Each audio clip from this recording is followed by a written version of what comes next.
Sir कटवाए जाने दी है, ऐसा काम महान किया। सरहद पर अपने वीरों ने हरदम ही जयगान किया। आओ याद करें सब मिलके कारगिल की शौर्य गाथा। एक साथी और भी था, ऊंचे ऊंचे पर्वत पर वो हर मुश्किल से गुजरे थे।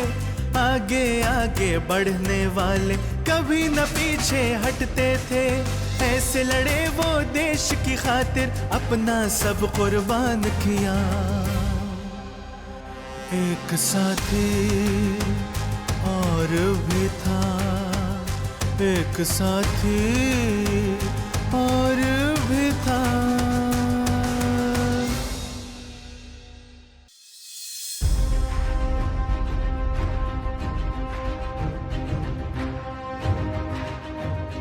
जय हिंद। नमस्कार, मैं श्रेयस सरपदे। कारगिल की शौर्य गाथा, एक साथी और भी था, इस शो में आप सभी का स्वागत करता हूं। रामावतार त्यागी जी का एक गीत है, और भी तुम, मन समर्पित, तन समर्पित और ये जीवन समर्पित। चाहता हूं देश की धरती तुझे कुछ और भी दूं। मां तुम्हारा ऋण बहुत है मैं यकीनन, किंतु इतना कर रहा फिर भी निवेदन। थाल में लाऊं सजाकर भाल में जब भी, कर दया स्वीकार लेना ये समर्पित। स्वप्न अर्पित, प्रश्न अर्पित, आयु का क्षण क्षण समर्पित। चाहता हूं देश की धरती तुझे कुछ और भी दो। तोड़ता हूं मोह का बंधन क्षमा दो, गांव मेरा द्वार घर आंगन क्षमा दो। आज सीधे हाथ में तलवार दे दो, और बाएं हाथ में ध्वज को थमा दो। सुमन अर्पित, चमन अर्पित, नीड़ का तृण तृण समर्पित। चाहता हूं देश की धरती तुझे कुछ और भी दूं। देश की धरती को देने के लिए एक फौजी के पास अपनी जान से अधिक क्या हो सकता है, और जो भावना इस कविता में प्रकट हुई है वो मेजर सर्वनन पर पूरी तरह सार्थक होती है। आइए स्वागत करते हैं हमारे साथी मेजर अखिल प्रताप जी का। आइए major. Welcome to the show sir. Please take it.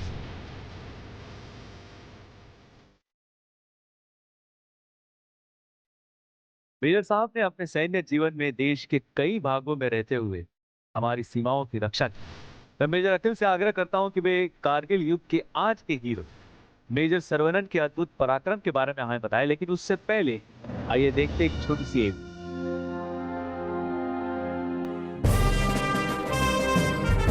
भारतीय सेना की वीरता और उसके बलिदान की मिसाल है वीर चक्र से सम्मानित मेजर मारियप्पन सर्वनन। देश पर अपनी जान कुर्बान करने वाले अदम्य साहसी भारत मां के सपूत मेजर मारियप्पन सर्वनन की असाधारण वीरता को देश सलाम करता है, जिन्होंने देश को विजय दिलाई।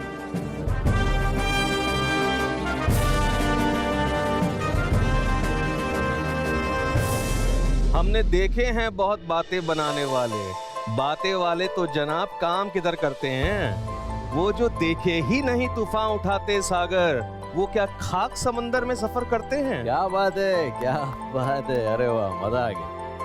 10 अगस्त 1972 को एक डॉक्टर को बेटा पैदा हुआ था। साल था 1972, तमिलनाडु। कर्नल आदि मारियप्पन ने बड़े प्यार से अपने इकलौते बेटे का नामकरण भगवान मुरुगा के नाम पे किया। सर्वनन, युद्ध के देवता।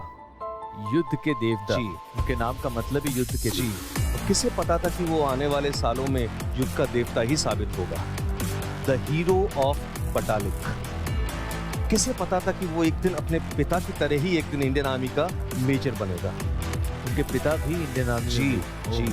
मेजर मारियप्पन सर्वनन, वीर चक्र, फर्स्ट बिहार। जी, उनके पिता कर्नल मारियप्पन भारतीय सेना के आर्मी मेडिकल कोर के एक डॉक्टर थे। सर्वनन की ट्रेनिंग तो घर में ही शुरू हो गई थी। कर्नल साहब ने हिंदुस्तानी फौज के लिए अपना वारिस तलाश कर लिया था।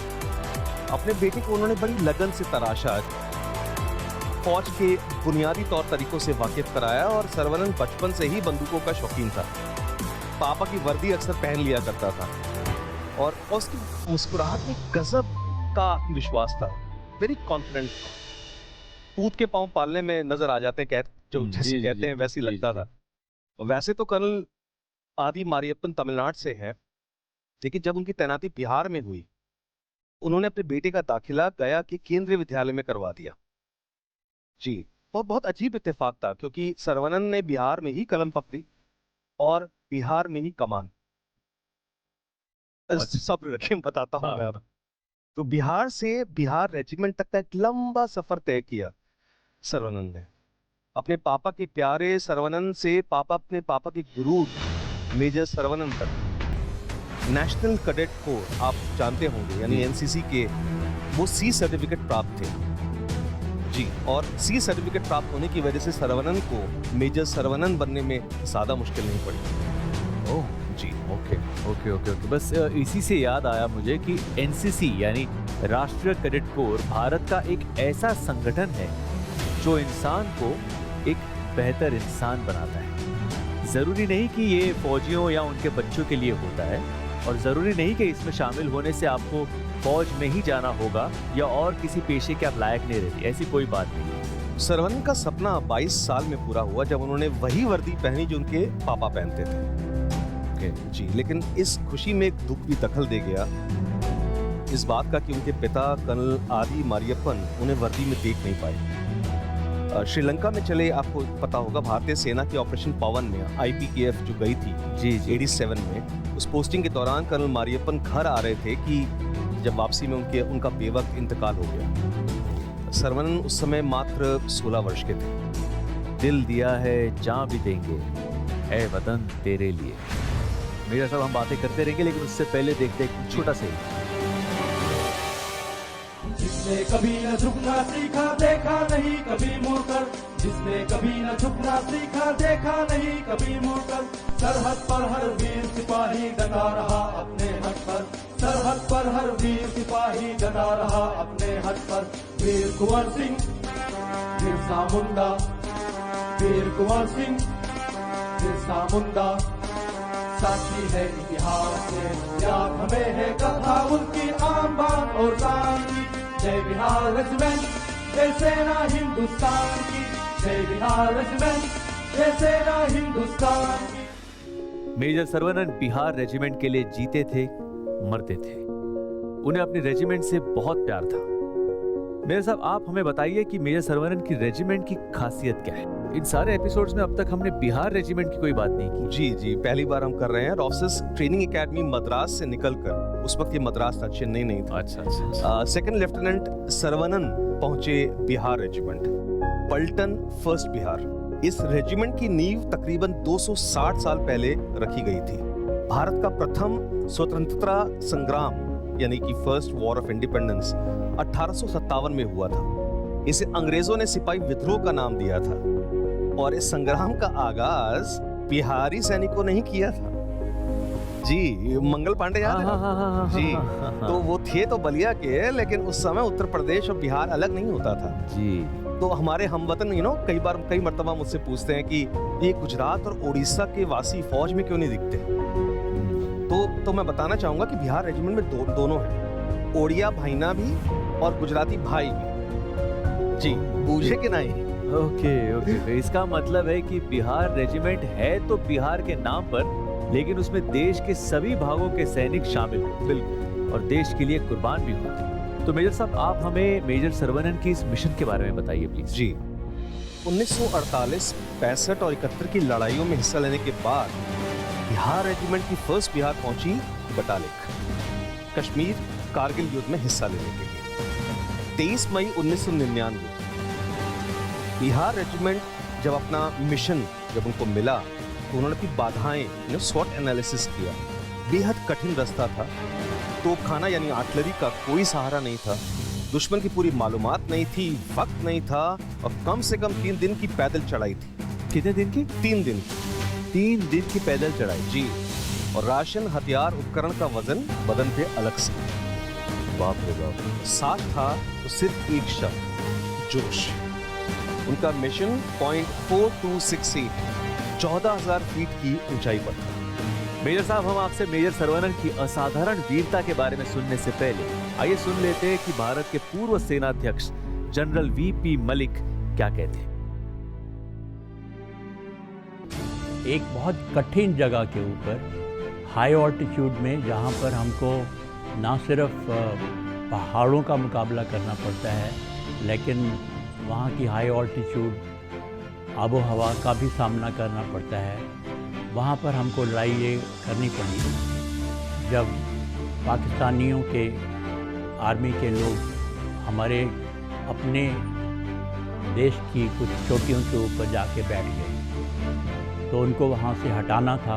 हमको ऊपर जाना पड़ता था जब ये लोग चोटियों के ऊपर बैठे हुए थे। खासकर यंग ऑफिसर्स ने और हमारे जवानों ने बहुत ही बहादुरी के साथ मुकाबला किया, बड़ी दृढ़ता के साथ मुकाबला किया। और जब एक दफ़ा हमने जगह जगह के ऊपर युद्ध जीतना शुरू किया, तो वो फिर दौर चलता ही गया और कभी हमारे कदम रुके नहीं। आप लोग कहीं मत जाइएगा, हम आते एक छोटे से ब्रेक के बाद। एक साथी और भी था। अभी आपने सुना मेजर सरवनन के बारे में। मैं आपको बताता हूं कारगिल के युद्ध की कुछ और कहानियां। कारगिल की ये लड़ाई ऑपरेशन विजय के रूप में जानी जाती है और इसमें भाग लेने वाले सभी सैनिकों को ऑपरेशन विजय स्टार के पदक से सम्मानित किया गया। इसमें वे सब नागरिक शामिल थे जिन्होंने सशस्त्र सेनाओं के अतिरिक्त पैरामिलिट्री फोर्सेस, प्रादेशिक सेना, केंद्रीय पुलिस संगठन और पुलिस दल के सदस्य के रूप में 1 मई 1999 से 31 अक्टूबर 1999 के बीच में सेवाएं दी। कारगिल युद्ध 26 जुलाई 1999 को समाप्त हो गया और भारत ने अपनी सारी जमीन पर पुनः एक बार कब्जा कर लिया। इस साल कारगिल युद्ध के 20 साल पूरे हो रहे हैं, लेकिन कारगिल की कहानी से पहले जानते हैं आज के हमारे हीरो, वीर गति प्राप्त मेजर सरवनन के ऑपरेशन के बारे में। मेजर अखिल प्रताप सिंह। मेजर साहब, हमें बताइए कि इस ऑपरेशन की क्या विशेषता थी जिसका नेतृत्व मेजर सरवनन ने किया था। जी, तो मिशन था शुबार पर्वतीय क्षेत्र के पॉइंट 4268 को दुश्मन से आजाद करवाना। जी, सूचना थी लगभग 42 घुसपैठिए जुबार के पर्वतों पे आसीन थे। घुसपैठी। जी, उस वक्त तक घुसपैठिए ही माने जा रहे थे और पॉइंट 4268 पर तकरीबन 7 एक जूनियर ऑफिसर और नायक शत्रुघ्न सिंह के साथ पहला फौजी दल निकल पड़ा। चढ़ते चढ़ते उन्होंने उनको एक घुसपैठिया देखा, उन्होंने उसे वहीं ढेर कर दिया। उसकी तलाशी में हमारे पड़ोसी मुल्क की उस फौज का पहचान पत्र मिला। शत्रुघ्न और उसके साथियों के होश हो गए क्योंकि उसके पहले तक पता नहीं था the regular Pakistani army was involved. जी, और उन्हें तो यही बताया गया था कि ऊपर कुछ आतंकवादी बैठे हैं, आप जो है उनको क्लियर करके आइए। उन्हें नहीं पता था कि पूरी फौज बैठी और वो पाक नहीं नापाक इरादों के साथ आए थे। बिल्कुल नापाक, बिल्कुल। तो शायद किसी को पता ही नहीं था, मतलब, और देर भी हो चुकी थी। वो अब क्या करें, कहाँ जाए। मेजर साहब दूसरे दल के साथ चढ़ रहे थे, वक्त था नहीं। ऐ मेरे वतन के लोगों, जरा आंख में भर लो पानी, जो शहीद हुए हैं उनकी जरा याद करो कुर्बानी। मेरे साहब, आप हमें बताइए कि ये मेजर सरवनन ने अपना मिशन पूरा कैसे किया। जी, मेजर सरवनन 4 जवानों सहित ऊपर आ रहे थे और साथ में रॉकेट लॉन्चर भी था। मीडियम मशीन गन शत्रुघ्न लेके जा चुका था। 28 मई 1999 को मेजर सरवनन को पता लगा कि ऊपर फौज बैठी, कुछ चूहे नहीं, जो इनिशियल मीडिया रिपोर्ट्स में आया था। वो 11 का दल आया था 7 आतंकवादियों के लिए और अब न जाने कितने होंगे। दुश्मन फौज के पास तो हैवी मशीन गन्स और ऑटोमेटिक ग्रेनेड लॉन्चर भी थे। Oh my God. वो चाहते तो आक्रमण टाल सकते थे, दोपहरी तैयारी के साथ वापस आ सकते थे, लेकिन उन्होंने बिना हिम्मत हारे जवानों को हौसला दिया और खुद पहला राउंड फायर कर दिया रॉकेट लॉन्चर से। दुश्मन हिल गया क्योंकि उन्हें उम्मीद नहीं थी कि ये झटके से होगा। उन्होंने बेतहाशा गोलीबारी शुरू की। सिपाही प्रमोद कुमार गिरा और नायक शत्रुघ्न मेजर सरवनन की ओर देखकर चीखा। रेडियो और ऑपरेटर के नुकसान की वजह से सारे रेडियो कम्युनिकेशन संचार मार्ग बंद हो चुके थे। मेजर ने उसे तसल्ली दी और दूसरा राउंड खुद फायर किया। वो पराक्रमी रुकने वालों में से नहीं था। दुश्मन बनकर खंडर जैसा प्रतीत हो रहा था, लेकिन नापाक बंदों की गोलीबारी चालू। मेजर सरवनन ने हुक्म दिया कि वो आगे बढ़ के हथगोला फेंकेंगे और उसके फटते ही जवान हवा, वो तबाही के लिए बिल्कुल बेकरार थे उस वक्त। तो हथगोला जैसे ही गिरा दो दुश्मन गिरते दिखे और बजरंग बली की जय जयकार के साथ बिहार पलटन के शूरवीरों ने हमला बोल दिया। वाह! दो दुश्मन और नर की ओर रवाना कर दिए गए। विजय सामने थी।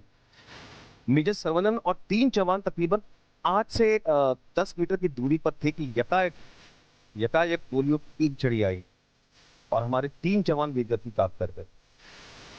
हम आपसे बातें करते रहेंगे मेजर साहब, लेकिन उससे पहले देखते हैं ये एक छोटी सी ये भी इसी सिलसिले में। His sociability, extraordinary eloquence, at the same time a man of depth.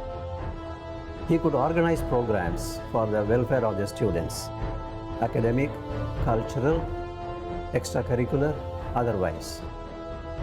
And every way we found him that he was able to listen to the student community, at the same time bring about a good rapport among the staff and students and the management.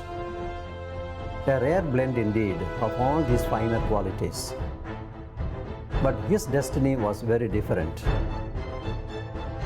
Being groomed as a student leader at St. Joseph's, later the Mother India preferred him to sacrifice his life, to take the prime of youth from him and make him a hero of the Kargil War.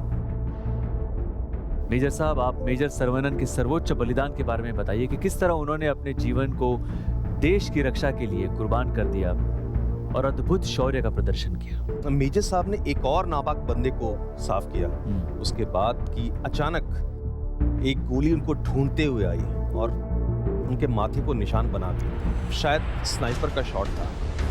अब बताना चाहूंगा कि जब गोली लगती है तो एकदम से पता नहीं चलता, धीरे धीरे बदन कांपता जाता है और फिर बेहोशी छा जाती है। मेजर सरवनन के साथ यही हुआ था। लेकिन उस 26 साल के जियाले फौजी ने जान नहीं छोड़ी। वो गरजता रहा, आगे बढ़ो, छोड़ना नहीं। गोली लगने के बाद जी उनके सर में गोली लगी थी उसके। जी। और 29 मई 1999 को सुबह तकरीबन 6:30 बजे 7 दुश्मन और 2 बंकर मेजर सरवनन अपने साथ ले गए। 7 दुश्मन और 2 बंकर। जी। That is a huge thing. जी। उनके साथ साथी भी उतने थे नहीं, मतलब वो तो ये सोच के गए थे कि ऊपर कुछ शायद उग्रवादी है। There was no info.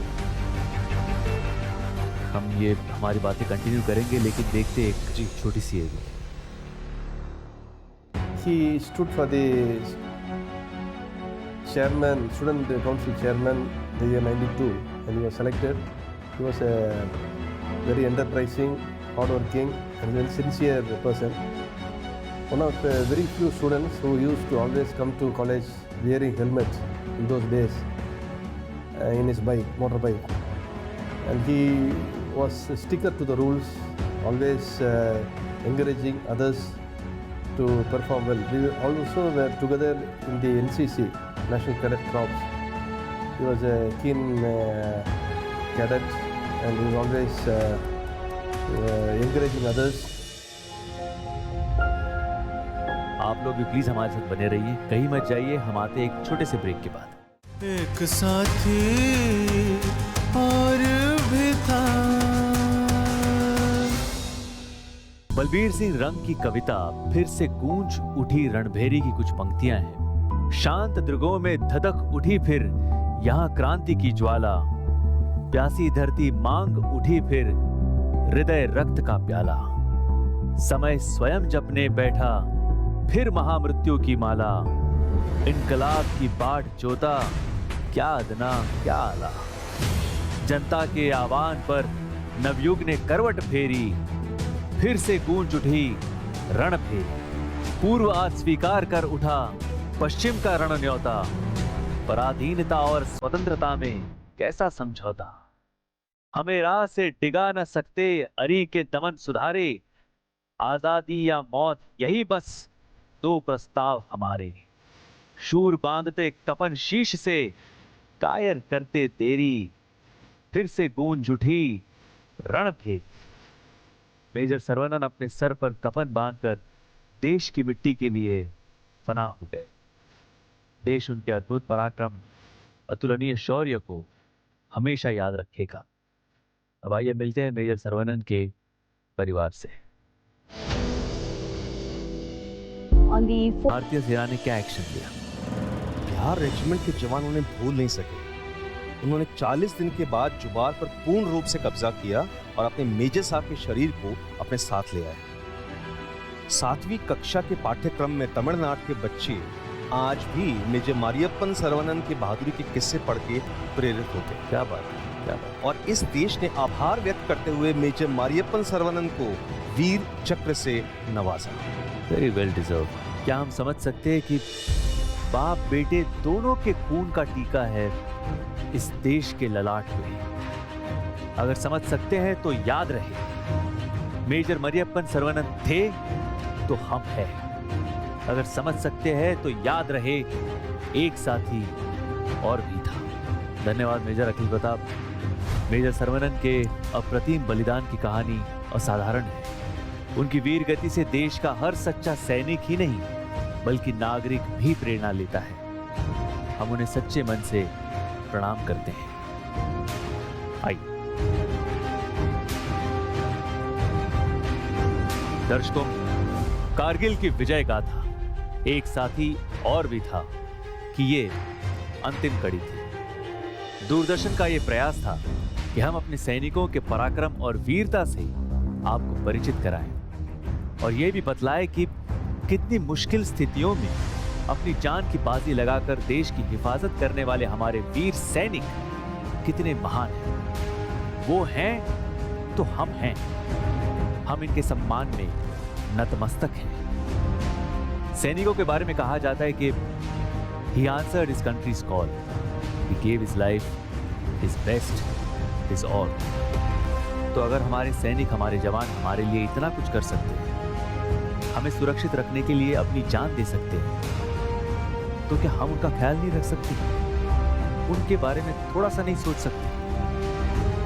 थोड़ा आप भी सोचिए। जय हिंद। सर कटवाए जाने दी है, ऐसा काम महान किया। सरहद पर अपने वीरों ने हरदम ही जयगान किया। आओ याद करें सब मिलके कारगिल की शौर्य गाथा। एक साथी और भी था। ऊंचे ऊंचे पर्वत पर वो हर मुश्किल से गुजरे थे। आगे आगे बढ़ने वाले कभी न पीछे हटते थे। ऐसे लड़े वो देश की खातिर, अपना सब कुर्बान किया। एक साथी और भी था।